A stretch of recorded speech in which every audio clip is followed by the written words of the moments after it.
Nagsimula na ngayong araw ang mga aktibidad sa Quirino Grandstand kaugnay sa pagsasagawa ng taunang traslasyon. Ang detalye sa Balitang Pambansa ni Rod Lagusad ng PTV Manila. Live, Rod. Joshua, simula na ng mga aktibidad dito sa may bahagi ng Quirino Grandstand. Mula sa misa para sa mga volunteers, ito ay susundan ng tradisyonal na pahalik kaugnay pa rin ng pagsasagawa ng taunang traslasyon. Ilang araw bago ang pista ng Jesus Nazareno, simula na ng mga aktibidad ngayong Lunes sa Quirino Grandstand. Ngayong gabi, isang misa ang idadaos para sa mga volunteer para sa traslasyon ngayong taon.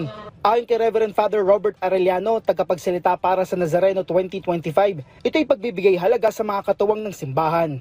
Mahalaga ito sapagkat hindi ito kayang gawin ng simbahang mag-isa, hindi rin kaya ng pamahalaan. Kailangan tulong-tulong ang mga laiko, ang pamahalaan at simbahan. At ito ay binibigay namin dahil sila ay may malaking tungkulin at responsibilidad na gagampanan upang matiyak na banal, ligtas at maayos ang lahat ng ating mga pagdiriwang. Una nang sinabi ng pamunuan ng Quiapo Church na nakadepende sa sitwasyon kung sisimulan na ang pahalik matapos ang misa. Dahil sa hating gabi ng January 7 ang una ng schedule para dito. Pero depende sa dami ng tao na pupunta doon. Kung alam namin na magiging mapanganib na ang kanilang pagpila, definitely pasisimulan na natin ang ating tradisyonal na pahalik. So yung sinasabi natin na baka simulan ng mas maaga, depende sa bugso ng tao. Dahil hindi naman natin kontrolado kung ilan yung mga tao talagang mauuna doon. Pero paano nga ba nagsimula ang pahalik? Ayon kay Father Arellano, ang pahalik ay isa sa mga pamamaraan ng pananampalataya. Biblically speaking, maraming mga engkwentro sa ating mahal na poong Jesus Nazareno, paghawak sa paa, pagdampi sa damit niya, ay talagang napagaling ang mga may sakit, no? At ito ay ating pagsasariwa at pag-aalala. Kaya nga po ito ay ginagawa bilang paraan na rin, no, ang pagpapahayag ng ating pananampalataya.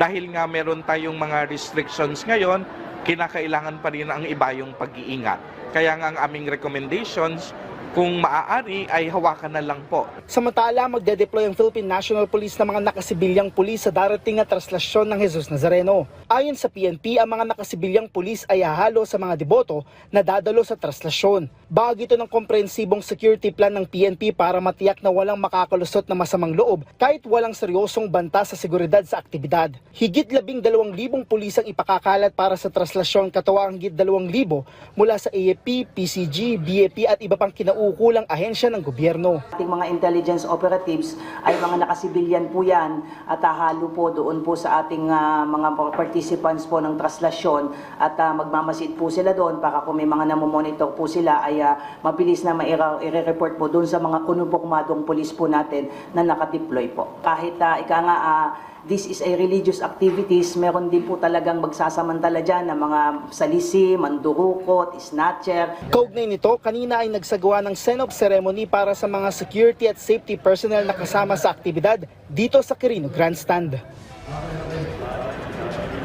Joshua, kasunod ito ay nagsagawa ng pagbabasbas si Father Rufino Sescon Jr. para sa mga security at safety personnel na kasama sa magbabantay sa traslasyon. Sa bahagi naman ni Manila Mayor Hanny Lacuna, sinabi niyang all set na para sa isasagawang traslasyon. Gaya na lang na lahat ng daan na kasama sa ruta ng traslasyon ay nasa ayos na. Sa bahagi naman ni PNP Chief Marbil, ipinaalala niya sa publiko o sa mga deboto na bawal ang pagsusuot ng sombrero at hoodie dahil kinakailangang makita ang mukha ng mga dadalo dito sa aktibidad. Bawal din ang pagdadala ng bladed weapon.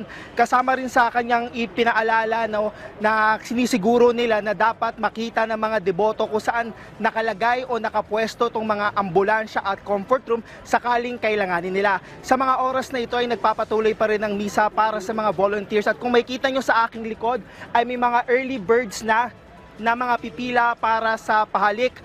Ito'y matapos malaman nila na maaaring magsimula na ng mas maaga ang pahalik pagkatapos nitong kasalukuyang misa para sa mga volunteers. At yan muna ang latest mula dito sa Quirino Grandstand. Balik sa iyo, Joshua. Maraming salamat, Rod Lagusad.